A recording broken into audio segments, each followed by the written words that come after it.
welcome to the July 31st update episode for the Brain Cancer Podcast. Now, I want to start off by saying that I'm sorry that I haven't uploaded anything or even recorded an episode in probably about a week and a half. I know I don't have a set schedule, but I've been trying to get on one, and these past couple weeks have been challenging for a few different reasons. Some are just physical, some are mental, but I don't deal well in the hot weather. And like a lot of places, Boston had quite a heat wave going on, and it's still really warm out, but there were some days where it was up over 95 degrees, and it's just miserable. And there were a few other things going on, and I just wasn't really feeling motivated enough to record, I guess. But I made it a point to always record after my treatments, and I also have an MRI next week on the 5th, and I get the results on the 7th in the afternoon. So I will definitely be recording again in 1 week to let you guys know the results. I've personally been having a little bit of the scanxiety. I'm not sure really why, but it just happens. But I'm trying my best to stay positive. I had a really good infusion appointment today. After I got home, I was able to take a nap for a little bit and get a shower. It was an interesting day at the hospital because I got there for my appointment. My blood work was at 9:30, and they always have, well, because of this whole virus thing, you have to check in at the desk first. And normally when I go there, there's usually about 3 or 4 patients waiting, but today, when I got there, there were at least a dozen patients waiting to check in, get their mask, and then go to wherever they needed to in the building. But when I got up to the 9th floor, it was not very busy at all, and I got in quickly. I got to talk with my doctor, and I had missed her because at my last appointment was on a Wednesday, so neither of my primary doctors are there on Wednesdays. So it was very nice to be able to see her and kind of get caught up, and overall it was a really nice appointment. I'm glad that I have the relationships that I do with my treatment team because I feel like not everybody has that with their doctors. And after 4 years of doing this, I know that they are always looking out for my best interest, as well as helping me out in any way if I need it. And I think that goes for MGH as a whole, because the hospital is great. I would recommend MGH to anybody, whether you have brain cancer or not. They have great doctors in all fields. So I tend to be appreciative of what I do have here. But my appointment went well, and when I went down to check in at the 8th floor to get my infusion, that took about an hour and 15 minutes, I think. I fell asleep for like half an hour, and I will take an hour and 15 minutes because there are people that are going to be there for 3, 4, 5, 6 hours, and my infusion only runs over an hour. So I should be the last person having to complain about waiting for something to come up from the pharmacy. Unlike a certain patient who was in the chair next to me, I never saw her, but I could hear how she was both talking to the nurse and how she was acting when none of them were around. I understand that we're all going through a very difficult time when we're in the infusion area because we're all there for the same reason.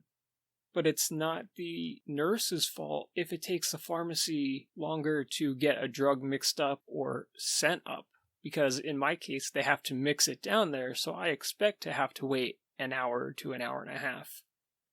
It's like, I get that it's been a long day, but don't take it out on the people, these nurses that are there trying to help you and make sure that you thank them, because sometimes it seems like it can be a thankless job.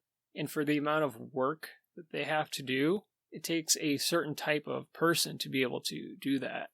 I have to say that the nurses that I've had are just amazing.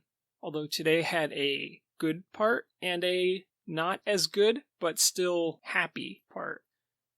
After 12 weeks, I finally had my main nurse back. She had been helping out for taking care of people in the ICU and the ER during this whole coronavirus pandemic. She had been reassigned to that area for about 12 weeks. She had just come back very recently, and I was very excited to be able to get caught up with her. But it was also the last time that I will be seeing the research coordinator who has been handling my case for over 2 years now. It's bittersweet because she's been amazing, and we've gotten to know each other, and we always have some stuff to kind of catch up on and just talk about.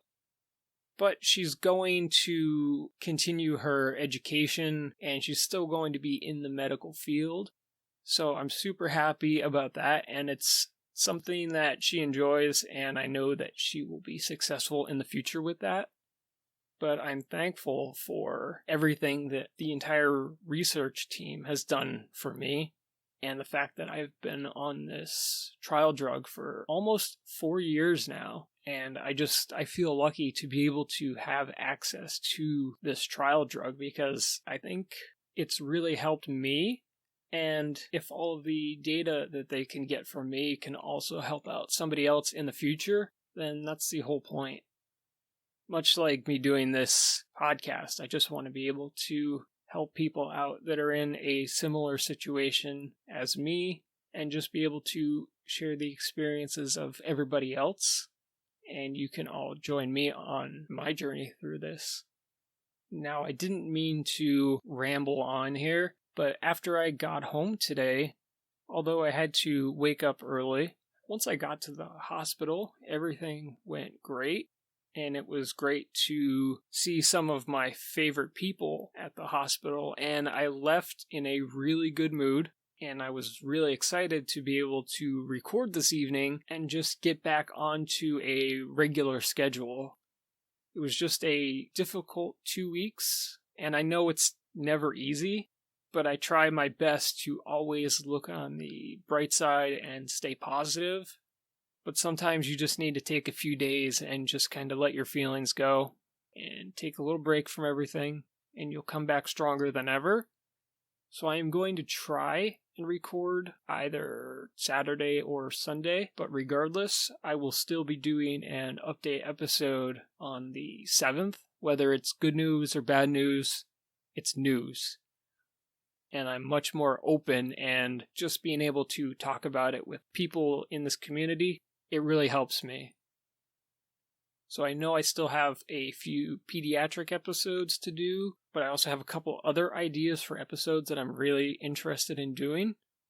But I'll probably just pick one, or if there's one you want me to talk about or you want to come on, just feel free to email me at braincancerpodcast@gmail.com. You can follow me on Twitter at braincancerpod. You can like the page on Facebook at facebook.com/braincancerpodcast. Be sure to subscribe to the show, and you'll get notified whenever I upload a new episode. And I would appreciate it a lot, but you do you. So I want to say thank you so much for listening. I will be talking to you again soon. I've been feeling a lot better, and I'm excited to do some more episodes and let you know how my MRI goes. Thank you so much. I hope you all have a great day or night, and I will talk to you again soon. Bye.